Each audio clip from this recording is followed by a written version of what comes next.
Hi, everybody, and welcome to another edition of GLP's 10 out of 10. And today we have with us lighting designer Rick Fisher.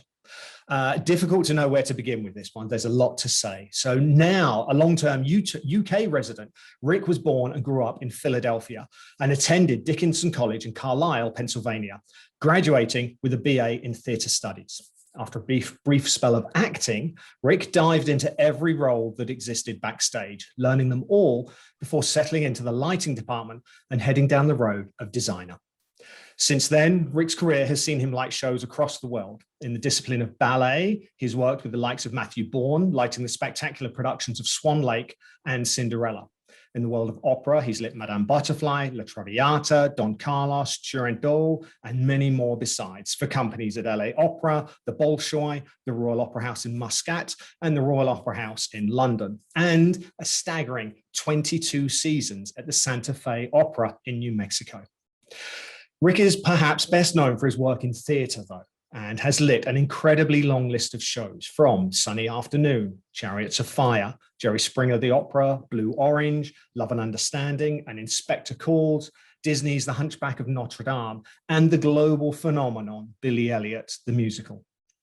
Now, you may think that Rick would be satisfied with a career of that level of success, but Rick has actually spent just as much time supporting the role of the lighting design team and working to increase awareness and support for all of his colleagues.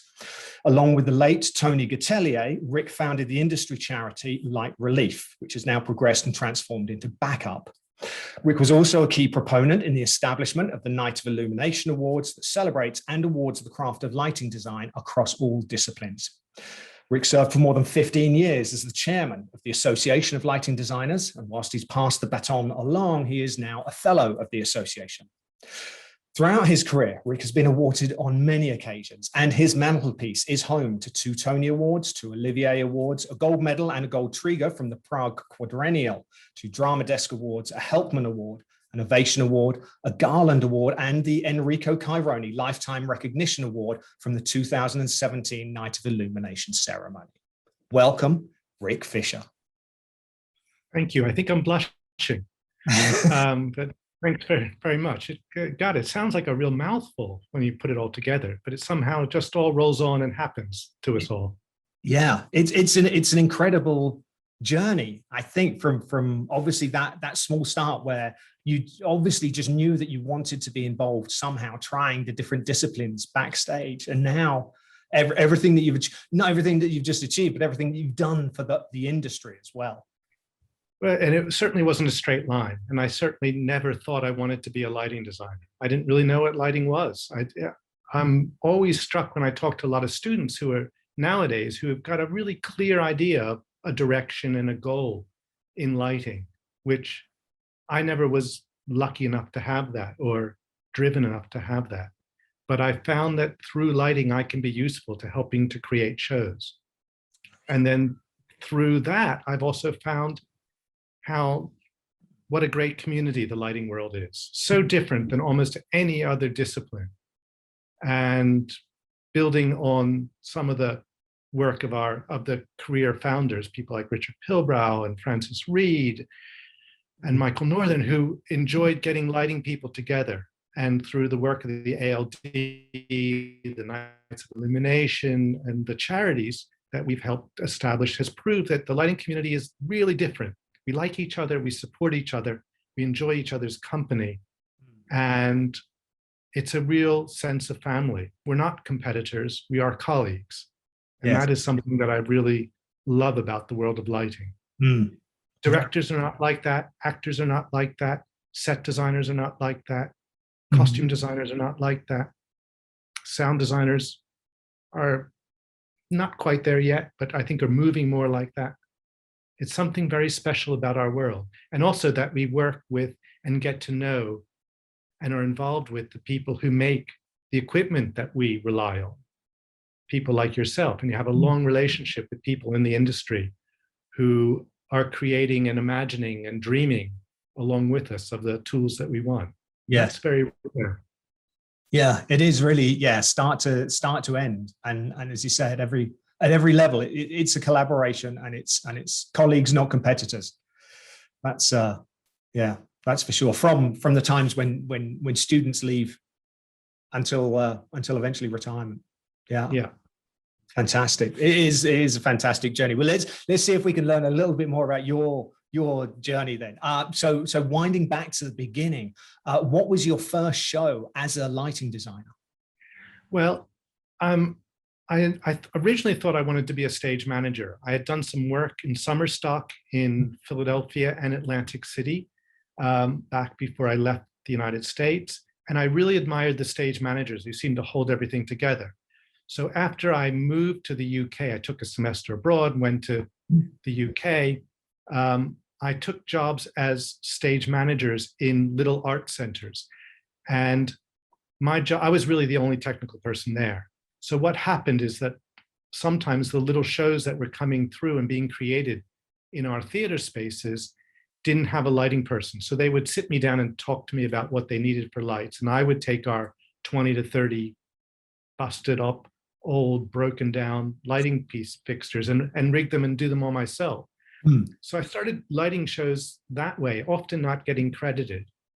But I met a lot of people by doing that. And eventually some of those people I met, one of them asked if I would like to collaborate with them on a tiny little performance piece in a room that probably it could squeeze 60 people into, with a ceiling height that was probably less than 9 foot tall. And it was a little piece about the author's response to the Virginia Woolf's book, A Room of One's Own. And the piece was called Room. And this was at the Oval House upstairs. And I lit it with, again, fixtures that I wouldn't wish upon anybody. But still, it was a nice little show. We were all fully involved in it. And I remember I was running what is called a Junior 8, which is a very, very old lighting board. Even when I met it, it was a very old lighting board. Right. And it was a manual desk. I hesitate to call it desk because it was wall mounted with dimmers that were mounted against the wall and long sliders that you would slide up and down to control the levels. And it was called a Junior 8 because it had 8 channels on it. Fantastic. And we had one of them. And I was sliding these dimmers in, with cues that I had created and watching the show through the little tiny hatch to watch the show. And I felt tears welling in my eyes as the lighting was supplementing and fading on the show. And I think probably in retrospect, I think that was the first show that I really lit. Right. Because the emotional connection with the piece. So a tiny piece. We went on to perform it on tour a bit and took it to the Royal Court upstairs. So that was my first big hit. Right. In tiny spaces on a Junior 8. That's incredible. And I think that that's the same for a lot of people out there. There is that one moment that you can look back to and go, that's what made me really want to do this. When it works together, it's so satisfying. And I felt like I still do, hopefully, at the best moments when the almost your fingers have strings to the performers and you are kind of all working together. I mean, that's one of the things I miss about manual operation in most live theater now. It's all pre-programmed, of course, or even if it's activated by a button push, you're not physically sliding or dimming or anything anymore. It's all timed. Yes. But in the old days, if you got it right, you were absolutely working with how the emotion was hitting you at that time. Yes. That was very special. Yeah. Powerful. Very, very special. Yeah. Incredible. Obviously, since that time, you've worked around the world. You've lit, hundreds of shows. And our next question is just to see about if there was a couple of times where things didn't quite go according to plan. I'm sure, obviously, an illustrious career that may never have happened to you, but I wish. Oh, it's interesting. It was kind of like, where do you start? There's so many times, I'm not a technically trained lighting designer. So often my technical knowledge doesn't back up or I feel very easily found out about what I don't know. Right. So I don't know how to program a show anymore. I barely know how to bring a channel up on a desk, sadly. It's all a little bit beyond me. I don't draft on the computer. I still draw with stencils usually. And sometimes I don't even get around to using the stencils. I just draw knots and crosses on a plan. So it's pretty, I feel that I have no shame. Some things that have happened, I mean, we're often very overworked in the lighting world and underpaid. And I was going along to a rehearsal for a David Hare one-man show in a very hot rehearsal room. And I was sitting there and the sun was slightly on my eyes through a skylight. So I put on my sunglasses and I think I nodded off during David Hare's monologue. Didn't really think too much of it. David Hare eventually writes a book about what it was like doing a performance. And he recalls the performance when the lighting designer, Rick Fisher, fell asleep behind his sunglasses. Not necessarily the way one wants to go down and print. I've had shows that have started. I mean, I did a production of the Scottish play in Edinburgh. And if that was not tempting fate enough, we had done really beautiful productions. It was a piece of work I'm actually very proud of. And, light was quite sculptural in it. It was one of my first proscenium arch designs. We'd done a lot of great work on it, gone through a few previews, was all excited to go to the first night. And the curtain goes up on a dark and stormy Heath-like scene. And perhaps I alone noticed that when the curtain went up, the 2K flood work light had been left on. And the dark and stormy scene was lit by the workers. Right. Not quite dark and stormy then. Not quite what any of us had designed. And I'm sitting there trapped in the stalls or in the circle, thinking, does anybody else notice? Right. Q2 happened, Q3 happened, and then all of a sudden, switch. Right. The work light goes out. Somebody realized. We got back to where we should have been. Right. We're always at the mercy of many fates, particularly on the Scottish play. So, I mean, those are a couple of the pitfalls that have happened. Another, it's just. Yeah, part of a long list, but you can take them all in your stride. And you have to. And again, it's all good teamwork that gets you into that mess, but it's good teamwork that gets you out of that mess. Yeah. Much more importantly. That's true. That's very true. Well, hopefully there'll be less of those incidences in the. I hope there'll still be a few. Keep things lively. Indeed. So, what would you say is the best piece of advice that anyone's ever given you, either professionally or otherwise? Good question, and I think it's treat your colleagues well, treat your staff well. Don't be afraid to explain what you are doing and why you're doing it, and then solicit advice if the way you're proposing to solve a problem is the best way. Okay. I think by empowering your team, and I mean that particularly for people who might be perceived as being underneath you, as a designer, it could be your crew, your production electrician, your programmer, who are all, hugely skilled people. By enlisting their support and their creativity, as opposed to turning your programmer into a data entry operator by telling them how to program the desk or, detailing everything, I think you get a better result and more people involved in the show. And the best collaborations I have with directors and designers is when the best idea wins. Right. So it doesn't have to be your idea. It can just be the best idea. And by keeping an open, creative, working relationship, you're going to have a much better time. Yes. Everybody's input is welcome. Yeah. And I think, I hope that that's the way I'd like to work. Sometimes it frustrates me that I'm hearing too much input when I think I really know what I want to do. But on the whole, I know that empowerment has made everything better. Right. It made me look better, quite frankly, in the end.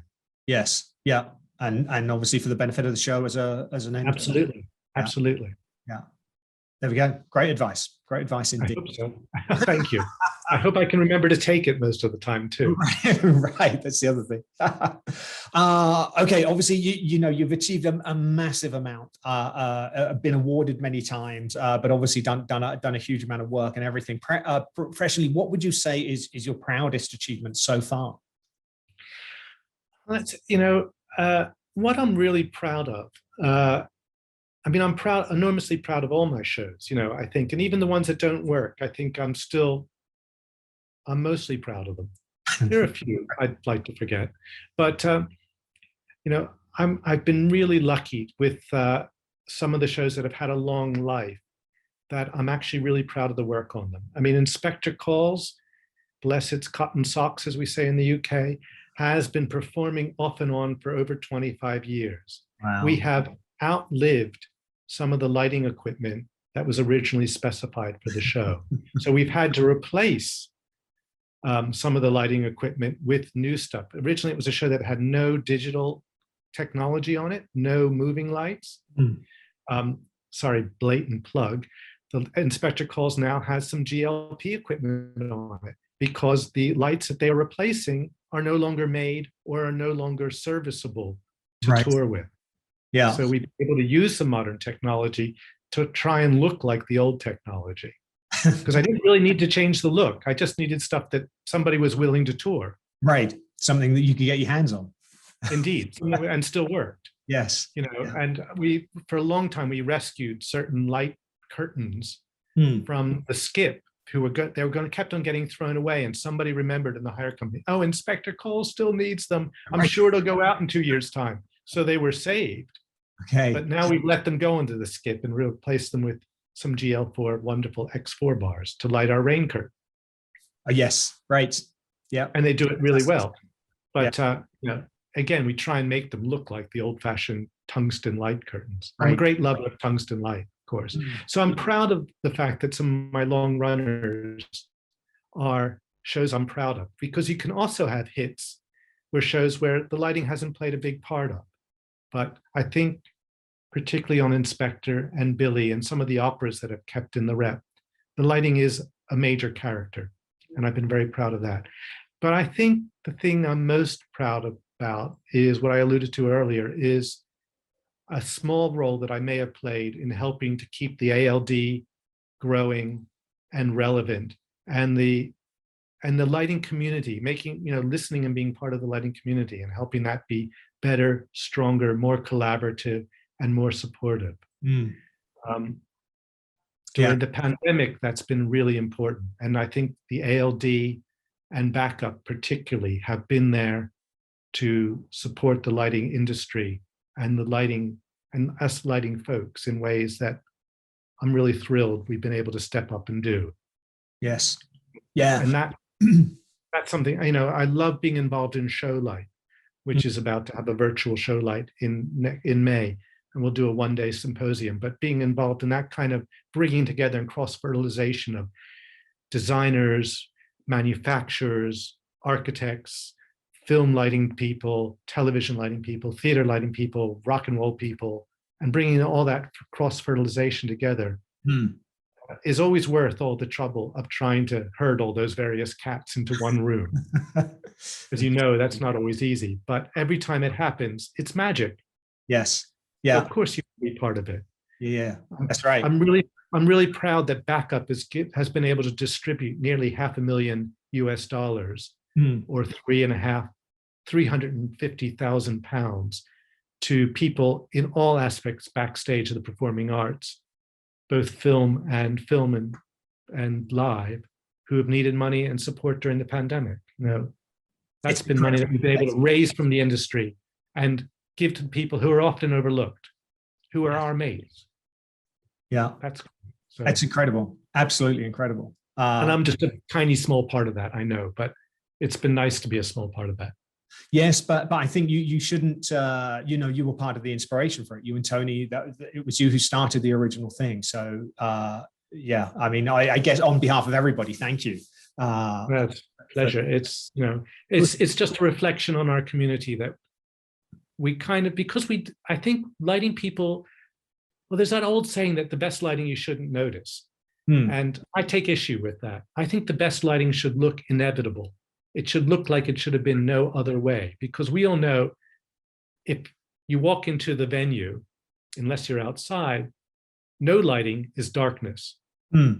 So it should just look right and appropriate. And if sometimes people don't notice that, maybe that's what you should have done for that particular thing. If sometimes the lighting is very bold and striking, And in a way, if you don't notice it and it looks appropriate and inevitable for that piece of performance, that's also having done a really good job. Right. But because we spend our time in this industry doing stuff that maybe people don't notice or don't know how to talk about, even when they do notice it, we as lighting people understand each other in a very special way. And that's why I think the community is so supportive of each other. Yes. Not competitive. Right. And again, very collaborative. Yeah. Yeah. I'm sorry. A long answer to a short question. No, but that's great, because you have done so much work in that area. I mean, you're the amount of time that you spent at the ALD, and you're absolutely right. You were formative and helped get a major amount of momentum behind that organization and grow it to what it is today. Obviously, the stuff with Light Relief, campaigning for the freelancers, for I know you've campaigned for, getting royalty agreements, organized, and so many aspects to it. So an incredible list of achievements. Oh, thank you. It's been an honor and a pleasure to be part of the community, because it's the community that keeps you going. Right. And particularly, it's been the community that's kept us going through this very hard year, when a lot of people, I think, have lost a sense of self. I don't have hobbies, really. I know that's maybe another question, but I don't have many hobbies. My hobby has always been my work, and my work has been my hobby. And so to have that pulled away, I think without the community, of the lighting community keeping us going, would have been much harder. Yes. Yeah. The ability to keep in contact and reach out to people. Yeah. Yeah. That does bring us to our next question. Oh, well, there you go. You get straight into it. It's as if by magic. So when you're not obviously in a darkened theater somewhere, what do you normally try and do in your downtime? I'm incredibly lazy. I have to admit it. One of my friends says, Rick, you're either full on or full off. Okay. And I think that sadly is true. I've been surprisingly lazy during this last year. I enjoy going to see shows when I can. I enjoy meeting up with friends and colleagues, of course. But I have to admit to being pretty damn lazy. Right. Not a big list of achievements. You didn't learn, a new type of cooking or. No, I didn't. I've done a little bit more baking over the last year, but still it's very small amount. Right. I have tried to learn another language and not succeeded very well. Trying. I've been doing a bit more gardening. Right. This last year I've been out in nature and observing natural light a lot more than I ever have done before. So that's been a little gift, but it's not the kind of achievements I think I could have racked up. Sometimes you just need to relax as well and just switch off. So there we go. Yeah. That's a good way to spend your downtime. That really is. Yeah. A lot of our colleagues have said, oh, this is like a dress rehearsal for retirement, and they don't want to buy a ticket to the show. Right. Yes. And there's a bit of me that's thinking I might be booking a season ticket to it. You're in, right? Who knows? We'll see. We'll see. Time will tell when things start to get. Yeah, I've got a few projects in the autumn, and they're going to be auditioning to see whether or not it's as much fun as it used to be. Right. I think they will be. It's been good to get those juices going again as I start to map out how to do those projects. But yes, we'll see. I'm sure. Once it's like riding a bike, isn't it? Come on, it'll be. I hope so. Yeah, it'll be great. I hope so. Obviously, you've worked at lots of places around the world with different companies and different productions. Would you say that you've got a particular best venue, a favorite venue that you enjoy working in? Oh, it's hard to say, but to slightly correct your introduction, I've not done 22 seasons at Santa Fe Opera, but I've done about 25 productions over about 14 seasons there. And there's something about that beautiful semi-outdoor theater that I love being there. And it's a combination of the work, the people, and the location. So I guess I'd have to call that certainly one of my favorites. It's like asking, who's your favorite child? Right. You can't really have one, but I love Santa Fe because there's nature and there's real darkness. If you're allowed to use it, you slide back the upstage wall, and as the sun sets, you get some natural light there. And then 40 minutes into the show, there is a blackout upstage that is 30 miles deep that Right. you could never get. And you're working with fantastically talented and committed staff in every department who just want to do something wonderful. And that's been great. Yeah. And then occasionally nature plays along and gives you some lightning and some sunsets and some storm clouds and wind that surprise you all the time. And that's pretty good. And then you got an opera going on. Right in the middle of it all. And an orchestra sawing away. So, it's pretty bloody wonderful. Yeah. That's a great place. I've been privileged to do over 20 shows at the National Theatre of Great Britain. And again, you're working in a collaborative way there, even though it's a big organization where basically it's there to make you do good. Yeah. Working on Broadway is fun, although it makes you want to pull your hair out half the time because it's always a challenge. And but success on Broadway is like success nowhere else in the world, because everybody loves success there so very much. In Britain, you're slightly embarrassed by success. Right. But in Broadway, it's absolutely celebrated. Absolutely. Yeah. That's pretty cool. To have a hit on Broadway is really good. Yeah. I've had a flop on Broadway. I'll tell you walk into the bar next door and you can't get a drink. For love nor money. Hey. It's really true. Right. Wow. But you've obviously had the successes on Broadway as well. Yeah, indeed. I've been lucky. Yeah. Very lucky. Fantastic. Well, there we go. Some fantastic venues to name. But certainly Santa Fe sounds like it's absolutely magical. Beautiful. And for anybody who's starting out in the business and wants some experience, being a lighting apprentice at Santa Fe, or quite frankly, being an apprentice in any department in Santa Fe, is a very highly recommended experience. You're not slave labor. You are paid. You work really hard, but it's a buzz. Right. And it's a great place to learn. Even if you don't think you care about opera, it's a great place to learn skills. Right. Which is great for anybody. Big plug for that. A fantastic training program that they run. Yeah. Wow. There we go. Big shout out for Santa Fe Opera. There we are. Yeah. Now, obviously, there's been various different stages of lockdown and quarantine and all the rest of it over the past however many months we're into now. Musically, if you were only able to have one album or one artist that you could keep with you for an extended period of time, who would that be? I will slightly cheat on that and say that somehow my partner has found like our show music mix that seems to be different when you turn it on at different times. I don't know whether it's on Spotify or what it's on, or Apple Music or something. And it just is random music from musicals. Okay. And I must admit, I have found that we often just put it on when we're doing really boring stuff like house cleaning and stuff like that. And it's great to hear these random songs from wonderful shows, some of which some of the shows I don't care for that much. But what you get are these little mini stories talking to you. Right. And so I think one of the things that made me fall in love with theater was actually falling in love with the original cast albums of shows that my parents saw and bought. And occasionally then we would go and see. So I would always want to buy the cast album and listen to it incessantly. And so I guess that makes me a musical theater queen. I have to admit that and own that. Learn every word. But something about show music, because it creates a little world, and it means that you're somewhere different at a good piece of show music, like a good opera aria, hopefully. You're somewhere different at the end of it than you were at the start. You've had a little story, you've had a bit of growth. And that, I think, really has been very rewarding to hear that during lockdown and brought back many happy memories. Right.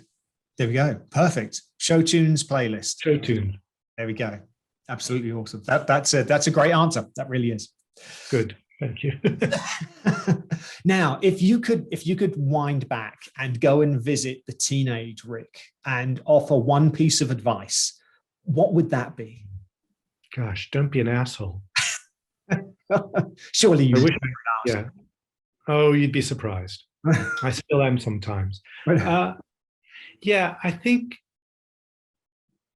the thing I think it's not be a bullshitter. Okay. I think it's very easy as we work our way into the industry to get given opportunities that sometimes we're out of our depth. And anybody should take them when they're offered that, whether it's, stepping up to a role that you haven't done, or, being, for me, it was being left with the responsibility of designing lights for show. And I didn't really know what I was doing. But I think by admitting what you don't know, by not being afraid to ask a stupid question or make yourself look like you don't know what you're doing, then people will help you. If you bullshit them and like pretend like you know what you're doing in an effort to save your self-esteem, and then you fall down, people will enjoy you falling down, sadly. Whereas if you enlist people, everybody's enlisted in trying to make it work. And if you don't know what you're doing, and everybody knows you don't know what you're doing, they'll cut you some slack if it doesn't go well. Right. Like the time I wired in the 3-phase main supply and told them I didn't know what I was doing and blew the box off the wall because I literally did not know what I was doing. At least I had said I didn't know what I was doing, so they said, have a go. So I felt somewhat justified at having blown the box off the wall. And I think shut down the venue for a few hours. That was an eventful afternoon. Yeah. Edinburgh Fringe, 1975. Right. Not one of my prouder moments. That's not a memory that fades well. But everybody, I think, everybody's willing, everybody wants you to succeed. The only person you don't really want to succeed is the bullshit artist. Right. Yeah. So again, it goes back to that collaboration and support and help. Yeah. And being honest and just, being willing to have a go, but like being honest about the fact that you're just having a go. Right. Yeah. Knowing your limits and being aware of that. There we go. Great advice for a teenager who's going to have a burgeoning career. Hope so. Now, if you were able to sit down for a cup of coffee with any one person at all, either living or past, who would that be? That was a really interesting question. It's given me a lot of pause for thought. And I think I've come up with someone I'd really like to meet, and that's Ben Franklin. Okay. Yeah. Ben Franklin and I share some things together. Ben, while not from Philadelphia, spent a lot of his later career in Philadelphia. So we've always been very aware of him as a noted Philadelphian. Yes. He was a real polymath. He was an inventor, a printer, a politician, an ambassador. He was very intrigued by electricity. And I think somebody with that sort of enlightenment mind, I think would be really fascinating to get to know. Yes. So I think that's who I'd plumb to meet. I mean, there are lots of people I'd like to meet, but I think Ben Franklin really intrigues me. Yeah, certainly. He also spent a good bit of time in London too, so we have that in common. Right. That's funny how your paths can cross. Yeah. In so many 200 years later. Yes. Yeah, that's right. I mean, certainly, as you say, a man who tried so many different things and absolutely. And we achieved a lot of great success with and was a framer of the Declaration of Independence. And yes. Yeah. So I think a remarkable man. I think it would have been fascinating to sort of see how his mind ticked. Yes. Yeah. Well, there we go. Ben Franklin. What a fascinating conversation that'll be. There we go. We've made it to our final question already. And the final question is, I guess it'll be Team USA, but when we finish the interview, Team USA are going to call. And you're going to get called up for the Olympics. Now, it could be for the Summer Games or it could be for the Winter Games. But the question is, what sport are they going to be calling you up for? Well, it's the most unlikeliest thing in the world, because I was one of those people who, when they were choosing teams for any sport in school, I was the last person called. Right. Maybe they knew that I was a musical theater queen. Oh, yeah. But I think maybe I was a little bit more obvious to them than it might have been even to me at that time. Right. But so I was not a sporty person. But the one sport I remember thinking, gosh, I shouldn't be last for this sport because I don't suck at this, was volleyball. Okay. So I think maybe I'd hoped to be called up for volleyball. Right. And actually, one of the great pleasures I can remember of the London Olympics was getting a ticket to watch beach volleyball at that well-known beach that they created behind Horse Guards in London on the Mall. Yes. And going and watching Brazil play in beach volleyball with my Brazilian partner. And now here I am talking to you from Brazil. Right. Yes, I got to go for volleyball. There we go. But volleyball it is. Oh, beach volleyball. Chances are pretty slim, shall we say. Well, beach volleyball, that could be an exciting game to watch. Yeah, it really is. Well, there we go. Fantastic. Rick, this has been absolutely fascinating. Thank you so much for finding some time for us. Thanks for all of the insights and all of the wisdom. And of course, we look forward to meeting up again in person as soon as the opportunity arrives. So I know I miss that in-person meeting a lot. Yes. Yeah. Zoom has been good, but it's not a replacement. No. There we are. No. Continued, obviously, good health, and we look forward to seeing you again soon. And once again, thank you. Thank you. All right. Take care.